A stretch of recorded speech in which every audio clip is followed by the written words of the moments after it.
Hello student, welcome in Bishop Academy online classes. Today my topic is reactions of metal with dilute acid.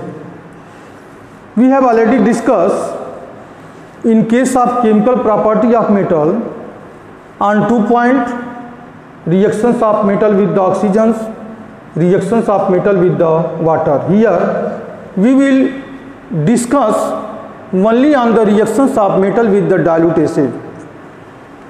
When the metal statement इसमें क्या होगा कि when the metal react with dilute acid में कौन सा acid, such as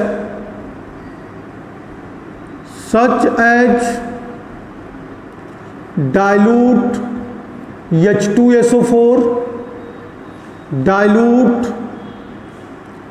HCl. तो then to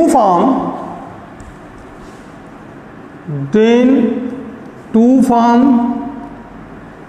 salt and hydrogen gas, लेकिन यह स्टेटमेंट इनकम्प्लीट है। इनकम्प्लीट क्यों? क्योंकि सारे मेटल डाइल्यूट सल्फ्यूरिक एसिड या डाइल्यूट HCl से रिएक्शन करके हाइड्रोजन गैस को इवाल्व नहीं करते हैं। केवल वही metal dilute H2SO4 dilute HCl से रिएक्शन करके हाइड्रोजन गैस को इवाल्व करेंगे जिनका पोजीशन रिएक्टिविटी सीरीज में हाइड्रोजन से एबव है। हाइड्रोजन से नीचे वाले मेटल जो हैं वह डाइल्यूट एसिड से मतलब dilute sulphuric acid dilute HCl से रिएक्शन करके हाइड्रोजन गैस को रिलीज नहीं करेंगे। ऐसा क्यों होता है इसके बारे में भी बात करेंगे थोड़ी देर में। पहले इसको रिएक्शन को लिख लिया जाए कि for example 2Na and plus 2HCl, तो then 2 form 2NaCl and plus hydrogen gas. 2K plus 2HCl, तो then 2 form 2KCl plus dihydrogen gas. Mg plus 2HCl, तो then 2 form MgCl2 and plus dihydrogen gas.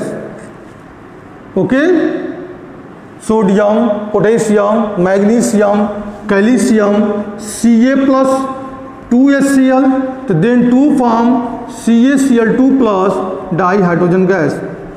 अगर sulphuric acid से reaction होता है तो क्या बनाता है कि 2Na plus H2SO4, तो then 2 form Na2SO4 and plus dihydrogen gas.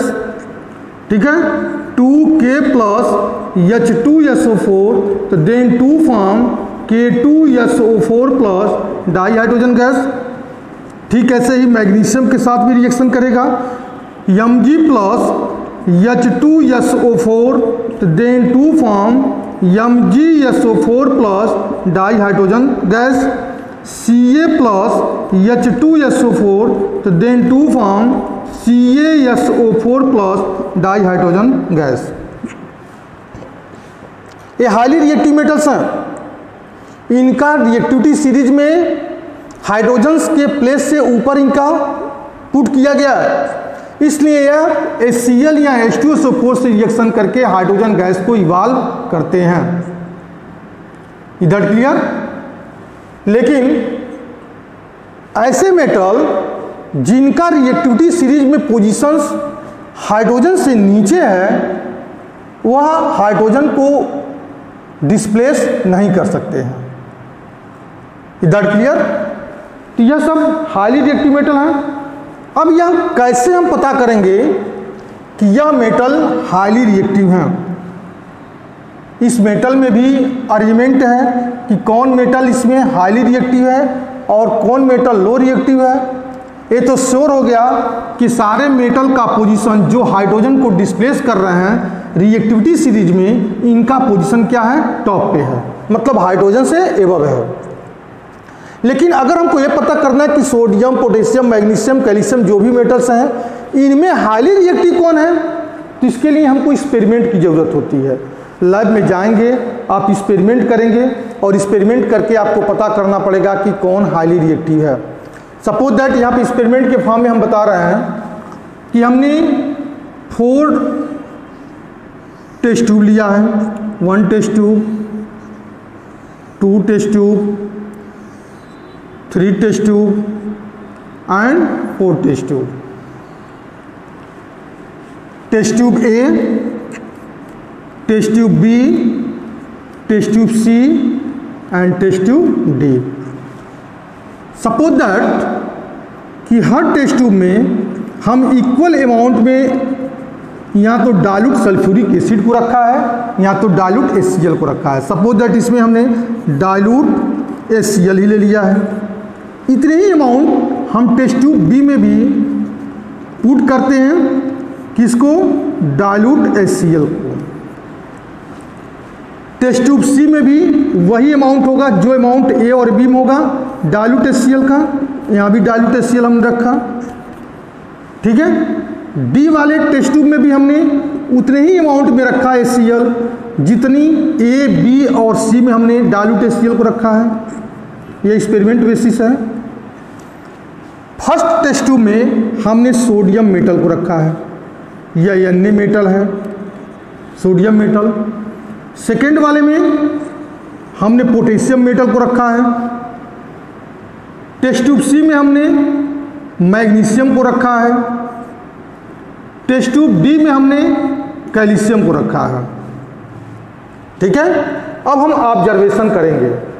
Observation क्या करेंगे कि कौन सा मेटल हाईली रिएक्टिव है और कौन सा मेटल जो है लो रिएक्टिव होता है। तो फाइंड क्या करते हैं कि जिस टेस्ट ट्यूब में पोटेशियम का मेटल हमने रखा है उसमें हाइड्रोजन गैस उतनी ही तेजी से इवाल्व हो रही है।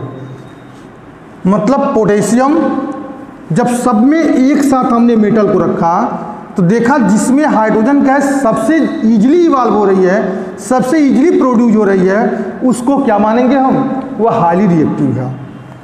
तो बी वाले में, टेस्ट ट्यूब बी में हमने देखा जिसमें पोटेशियम को हमने रखा था उसमें उतनी ही तेजी से हाइड्रोजन गैस इवाल्व हो रही है, तो हमने पोटेशियम को क्या माना, यह हाईली रिएक्टिव है। उसके बाद हमने टेस्ट ट्यूब ए का ऑब्जर्वेशन किया, फिर पुनः सी का ऑब्जर्वेशन किया, फिर डी का ऑब्जर्वेशन किया। तो देख क्या रहे हैं कि टेस्ट ट्यूब ए में जिसमें सोडियम मेटल को हमने रखा था उसमें भी बहुत तेजी से हाइड्रोजन गैस इवाल्व हो रही है। तो हम ये जानेंगे कि सोडियम पोटेशियम के बाद सोडियम जो है हाईली रिएक्टिव हो रहा है क्योंकि इससे इजीली हाइड्रोजन गैस इवाल्व हो रही है, ठीक है। फिर उसके बाद बचा हमारा सी और डी। अब सी और डी में ऑब्जर्वेशन करना है कि सी और डी में किसमें इजीली हाइड्रोजन गैस इवाल्व हो रहा है। तो देखते हैं कि डी वाले टेस्ट ट्यूब में जितनी जल्दी हाइड्रोजन गैस इवाल्व हो रहा है उतनी जल्दी सी वाले टेस्ट ट्यूब में इवाल्व नहीं हो रहा है। तो सी में हमने क्या, डी में हमने क्या रखा था, कैल्शियम, तो हमने कैल्शियम को लगा दिया यहाँ पे। उसके बाद मैग्नीशियम बचा।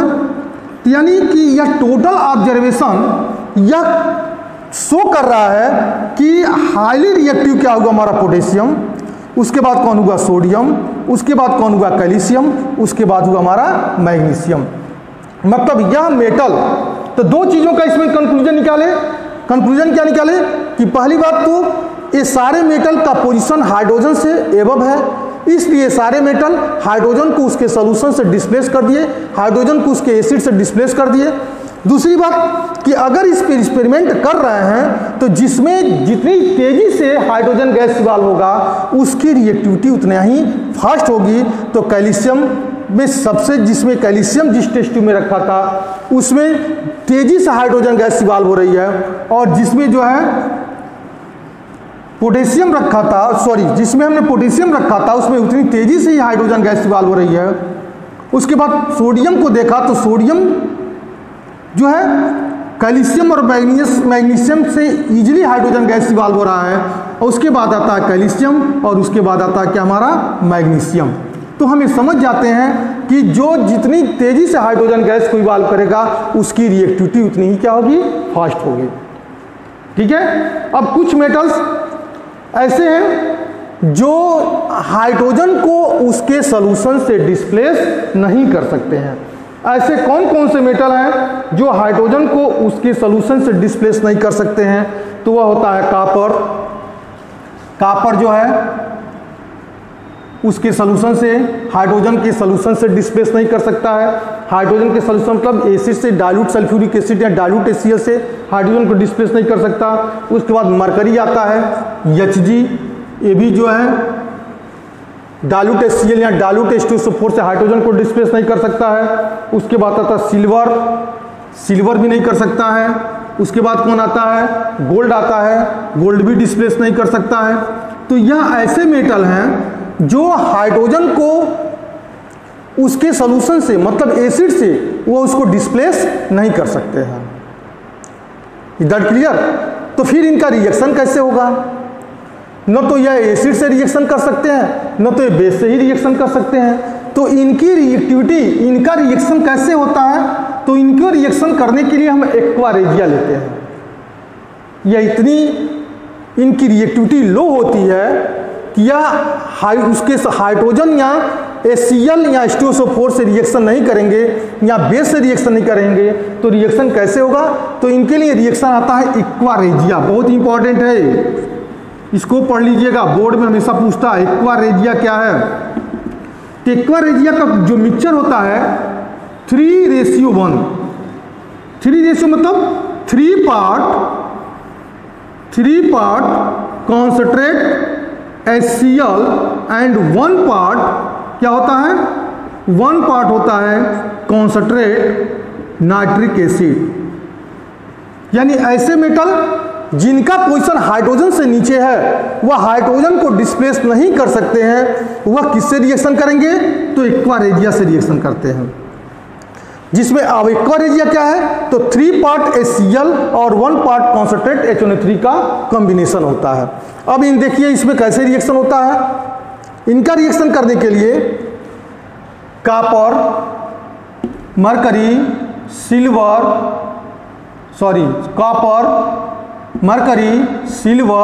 गोल्ड, प्लेटिनम, ये सब कोई रिएक्शन नहीं करते हैं। प्लेटिनम भी रिएक्शंस नहीं करता क्योंकि प्लेटिनम भी अनरिएक्टिव होते हैं। अब मोस्टली ये सारे मेटल नेचर में नेटिव स्टेट में मिलते हैं। नेटिव मतलब इनका कोई भी ओर्स नहीं होता है। ये सारे मेटल जो है नेचर में नेटिव पोजीशन मिलते हैं, इनका कोई भी ओर्स भी नहीं बनता है। और यह सिर्फ रिएक्शन किससे करेंगे? एक्वा रेजिया से। तो एक्वा रेजिया क्या है? तो हमने बताया 3 पार्ट HCl और 1 पार्ट HNO3। मिलाइए यहाँ पे 3 part, 3 HCl and plus 1 HNO3, यह कॉम्बिनेशन करता है तो क्या बनाएगा? 2H2O and plus 2H2O plus 3Cl, 3Cl को बाहर कर दीजिए एंड प्लस, अब यहाँ पे कितना बचा? NO2। नाइट्रोजन कितना है? 1 है, ऑक्सीजन 1, यहाँ पे 1 ऑक्सीजन, 2H2O मतलब ऑक्सीजन 2 चला गया, तो यह मिलेगा कितना? NO मिलेगा, सिर्फ NO, नाइट्रिक ऑक्साइड। यानी कि 1 हाइड्रोजन 1 ऑक्सीजन यहाँ हो गया, 2 ऑक्सीजन यहाँ हो जाएगा, 2 और 3 हो गए। यहाँ पे हाइड्रोजन कितना होगा? 3 हाइड्रोजन, 1 हाइड्रोजन, 4 हाइड्रोजन हो गया, 3Cl हो गया, NO हो गया। अब 3Cl यानी कि Pt plus 4Cl nascent chlorine है, तो Pt प्लस 4Cl हो जाएगा PtCl4, प्लेटिनम टेट्राक्लोराइड। देखो इससे रिएक्शन हो गया, PtCl4 बना दिया। ठीक है। ऐसे ही कॉपर के साथ हम रिएक्शन दिखा सकते हैं, Cu प्लस 2Cl तो देन CuCl2 हो जाएगा, ये भी हमारा रिएक्शन हो गया। ठीक है। Hg प्लस 2Cl तो देन HgCl2 भी रिएक्शन कर लिया। गोल्ड के साथ Au प्लस 3Cl तो देन AuCl3, यानी कि सब रिएक्शन कर गए। किसके साथ? तो एक्वा रेजिया के साथ सबका रिएक्शन हो गया। तो एक्वा रेजिया बहुत इंपॉर्टेंट है। It is the combination of 3 part concentrate HCl and 1 part concentrate nitric acid से रिएक्शन करने के बाद जो है यह डिफरेंट टाइप के साल्ट बना रहे हैं। ये भी हमारा साल्ट का एग्जाम्पल है, ये भी साल्ट का एग्जाम्पल्स है, ठीक है। ये भी हमारा साल्ट हो जाएगा और ये भी हमारा क्या हो जाएगा? साल्ट हो जाएगा। सब ये साल्ट बना रहे हैं। जैसे यह साल्ट बना रहा है प्लस हाइड्रोजन गैस इवाल्व कर रहा है, लेकिन यह हाइड्रोजन गैस को इवाल्व न करके सिर्फ साल्ट का फॉर्मेशन कर रहा है। Is that clear? लेकिन नाइट्रिक एसिड की बात करते हैं तो नाइट्रिक एसिड के द्वारा हाइड्रोजन गैस इवाल्व नहीं होता है, क्योंकि नाइट्रिक एसिड के साथ जब हम मेटल का रिएक्शन कराएंगे तो वह मेटल, नाइट्रिक एसिड एक स्ट्रॉन्ग ऑक्सीडाइजिंग एजेंट है जो मेटल के साथ जैसे dilute H2SO4 dilute HCl reaction कराते थे तो हाइड्रोजन गैस बनता था, लेकिन इसमें नाइट्रिक एसिड एक स्ट्रॉन्ग ऑक्सीडाइजिंग एजेंट है जो क्या बना देता है कि जो हाइड्रोजन गैस है उसको वो ऑक्सीडाइज करके वाटर में चेंज कर देता है। लेकिन कुछ ऐसे मेटल्स हैं जो नाइट्रिक एसिड से रिएक्शन करके magnesium nitrate plus hydrogen gas का फॉर्मेशन करेंगे। जैसे इसमें दो हैं Mg प्लस 2HNO3 तो देन 2 फॉर्म MgNO3 का whole twice and plus hydrogen gas. Magnesium nitric acid से रिएक्शन करके magnesium nitrate plus hydrogen gas बनाता है। मैग्नीज भी ऐसे ही है, यमयन, ये भी हाईली रिएक्टिव है, लेकिन इस कंडीशन में बहुत ही डाइल्यूट होगा, वेरी डाइल्यूट। और ये भी क्या होगा हमारा मैग्नीज प्लस 2HNO3, इसका भी पोजीशन क्या है? Very dilute. तो यह रिएक्शन करके मैग्नीशियम नाइट्रेट या मैग्नीशियम नाइट्रेट बना सकते हैं, यानी कि 2HNO3 तो यमयन NO3 का whole twice and plus dihydrogen gas. Manganese और मैग्नीशियम और मैग्नीज यह दो ऐसे मेटल हैं जो डाइल्यूट नाइट्रिक एसिड, डाइल्यूट मतलब वेरी डाइल्यूट नाइट्रिक एसिड से रिएक्शन करके नाइट्रेट कंटेनिंग सॉल्ट बनाते हैं और इसके साथ साथ हाइड्रोजन गैस भी क्या होता है? इवाल्व होता है। Is that clear? Okay, that's all. Next class में पुनः हम रिएक्टिविटी सीरीज के बारे में बात करेंगे।